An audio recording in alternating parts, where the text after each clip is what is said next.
Hey guys, welcome to LoLCollege. I'm your host, and today I will be guiding you on how to play Renekton. First of all, as an introduction, I am currently Gold 5 with over 250k points on Renekton. In this season, I climbed from High Bronze all the way to Gold 5 with Renekton, Volibear, and Master Yi. I climbed the whole rank from Silver 5 last season to Gold 5. And in this video, I will go through Masteries, runes, items, why you should build them, ability orders, hard matchups for Renekton, as well as beginner tips and tricks. All the timestamps will be in the description below. To start off this video, let's get the Masteries and runes out of the way. These are the Masteries I run on offensive Renekton. I run these Masteries when I know I can beat the lane opponent. Someone like a Yasuo, Akali, or Darius are champions I'm confident in beating. The main emphasis of these Masteries are on fervor of battle and bringing forward points into natural talent. These are the defensive runes I run on Renekton. I run these runes obviously when I feel like I might lose a matchup. Some opponents like Trundle, Vayne, Kennen, Jace, Teemo are all counters to Renekton. The main differences in these Masteries is taking 4 points into Vampirism instead of natural talent and taking Perseverance instead of Insight. This is because in a losing matchup I like to play a lot safer. The Vampirism and Perseverance will allow me to regenerate more health and have more base lifesteal when I get poked down the early game. These are the runes I run on Renekton. They're pretty standard and a lot of high elo Renekton players run these runes. I personally have 3 friends that are high elo Renekton mains. 2 of them being in Platinum and 1 of them being in Diamond. They all run the same rune page. The 10.2 attack speed increase gives you the ability to make combos smoother, like the God combo and Panther combo, which I won't be showing today in this beginner tutorial. These combos can easily be found online, but they are a lot more advanced, and so in today's video I will only be going through the basic combos. To kick us off, let's talk about starting items. All 3 items you see on screen have their advantages and disadvantages, and I will explain when you should pick each item. Doran's Blade is my least favorite item to start, but is really good against tanks as well as champions like Talon or Pantheon that will try going on you early. Doran's Shield is when you're against uncomfortable matchups or poke-up matchups like Teemo. And lastly, Longsword is when you're confident you can win the matchup or look to get your core items earlier. Speaking of which, the core items for Renekton is pretty much Black Cleaver and Titanic Hydra. Unless you're super behind going 0-5 in lane, you should always pick up these core items. If you are 0-5 though, I would recommend just building Black Cleaver into full tank and hope your team carries you in the late game. Anyways, some of the offensive items include Death Stance, Duskblade, and Bork. I usually go Duskblade if the enemy carries are really far ahead and you have no assassin on the team to take them out. You can destroy the enemy carrier with Duskblade, but don't pick this item up unless you're really far ahead. Death Stance is suitable when you're ahead as well.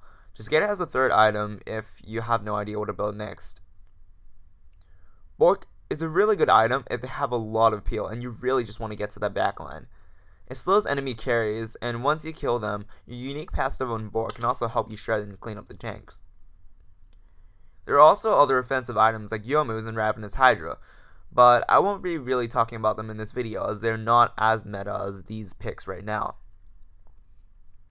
What if you're really behind, you might ask? Well, I got you covered, because here are the defensive items.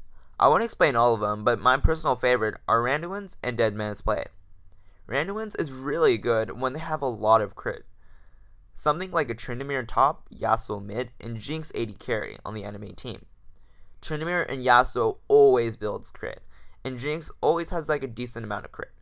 Randuin reduces the damage of crit, and is really important when you have a full, well not full, but mostly crit on the enemy team. Dead Man's Blade is also really good in general. You should probably pick it up if you have no idea what to build next and you aren't doing too hot in lane. Boots are pretty self-explanatory, but you should usually go Ninja Tabbies unless they have heavy AP or a lot of CC. In that case, pick Merchants. Next, let's talk about some situational items. These situational items should only be picked into certain matchups. For example, I usually buy Executioner's Calling against matchups with annoying ass heals. This includes Tryndamere, Mundo, Swain, Vladimir, and much more. Executioner's Calling will apply grievous wounds and reduce their healing, but usually I would still rush Cleaver before getting Executioner's Calling. Hex Drinker is also a good item to rush when you're against heavy AP matchups you think you'll lose. Okay, let's get into the combos. This is a pre-6 combo, starting with E, Auto W, Auto Q, Auto E, or just Eing back out. This is a pretty standard combo, but a lot of people also like to do E, Auto Q, Auto W, and Auto E. Both of these are good. The Auto W combo will ensure that you take less damage because you stun them first, and then you Q and E back out. So pretty much you can take minimal damage from the opponent. You can also do the Auto Q combo. The Auto Q combo will do more damage than Auto W, and it really depends on you, but my personal favorite is the Auto W combo. It doesn't do as much damage as the Auto Q combo, but if you can take no damage in return and you can chunk out like 1/3 or even half of their HP in one trade and you take like 20 damage, it's worth it. So that's what I usually like to go for. But if I am going for a last kill, like they have half health and I know I can kill them, I would usually go with the Auto Q combo. But most of the time in the early game, it doesn't really matter because your Q and your W isn't gonna do significant enough damage. Isn't gonna have a significant damage difference, but it is something to keep in mind. Next, this is the post 6 combo: E, Auto W, Alt, Auto Tiamat, Auto Q, Auto E, out, or continue chasing, depending if you can get the kill or not. You can also ignite between if you want to secure the kill. If you don't have Tiamat or Hydra yet, you can do the exact same combo, just ignore the Tiamat part. So that makes it E, Auto W, Alt, Auto Q, Auto E. Please note, I use the Alt while I'm in the animation of my W. The W damage still gets applied, but you can Alt while you W. How amazing is that? It saves about 1 second of your time, but it can really affect a fight sometimes.